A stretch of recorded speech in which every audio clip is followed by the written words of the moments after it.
હાય friend, હું છું હિરલ. સ્વાગત છે તમારું દિયા કિચનમાં. તો આજે હું તમારી સાથે શેર કરીશ માત્ર 5 મિનિટમાં બની જતા છાશના મસાલાની રેસીપી, જે એકવાર બનાવી તમે 1 વર્ષ સુધી સ્ટોર કરી શકો છો. તો ચાલો આપણે રેસીપીની શરૂઆત કરીએ. તો છાશનો મસાલો બનાવવા માટે સૌથી પહેલાં આપણે ગેસ ચાલુ કરી લેશું. એના પર એક જાડા તળિયાવાળું વાસણ રાખી લેશું.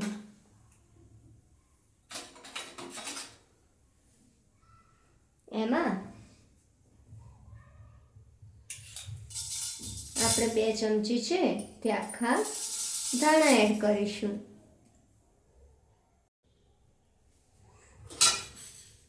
1 ચમચી છે તે કાળા મરી એડ કરીશું. ગેસની આંચ છે તે ધીમી રાખીશું.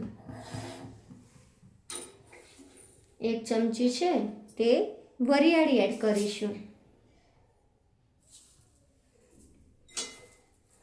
10 થી 12 છે તે ફુદીનાના પાન છે જે મેં સૂકવી લીધા છે તે એડ કરીશું.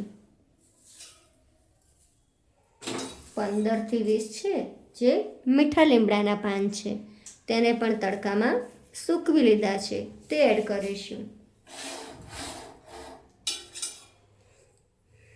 1 ટુકડો તજનો એડ કરીશું. 3 થી 4 લવિંગ એડ કરીશું.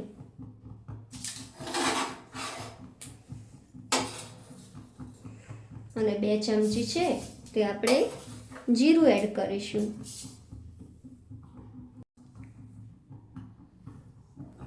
થોડા કોથમીરના પાન એડ કરીશું. અહીંયા તમે કોથમીરના પાન છે તે સૂકવીને પણ લઈ શકો છો, પણ મારી પાસે સૂકવેલા નહોતા એટલે અહીંયા મેં ફ્રેશ લીધા છે તે એડ કરીશું. અને બધું છે એને આપણે એકદમ ધીમા ગેસે ડ્રાય રોસ્ટ કરી લેશું. જ્યાં સુધી મસાલામાંથી સુગંધ આવવા ન લાગે ત્યાં સુધી આપણે ડ્રાય રોસ્ટ કરવાનું છે. આપણે એને સતત આ રીતે હલાવતા રહેવાનું છે, જેથી આપણો મસાલા છે તે તળિયે ચોંટી ન જાય.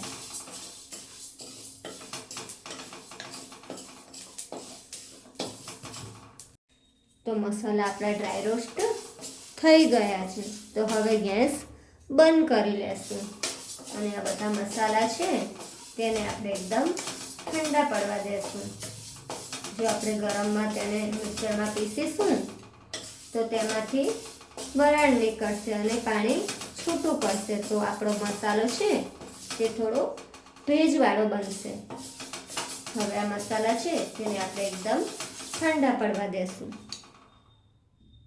તો મસાલો છે તે આપણો ઠંડો પડી ગયો છે. તો હવે એને એક મિક્સર જારમાં નીકાળી લઈશું.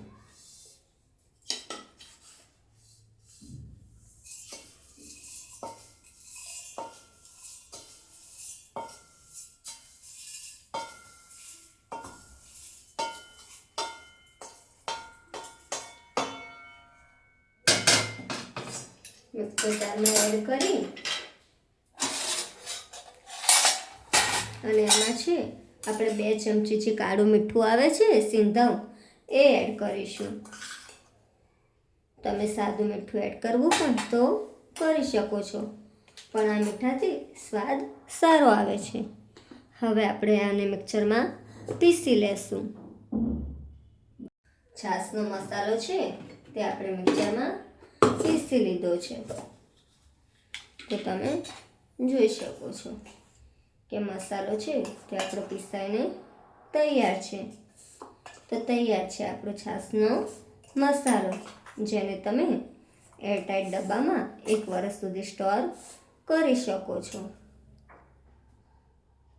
તો તૈયાર છે માત્ર 5 મિનિટમાં બની જતો છાશનો મસાલો, જેને તમે 1 વર્ષ સુધી એરટાઈટ ડબ્બામાં સ્ટોર કરી શકો છો. તો તમને આ રેસીપી કેવી લાગી?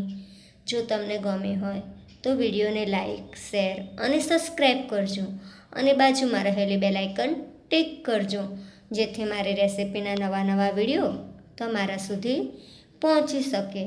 તો મળીશું એક નવી રેસિપી સાથે. ત્યાં સુધી બાય બાય.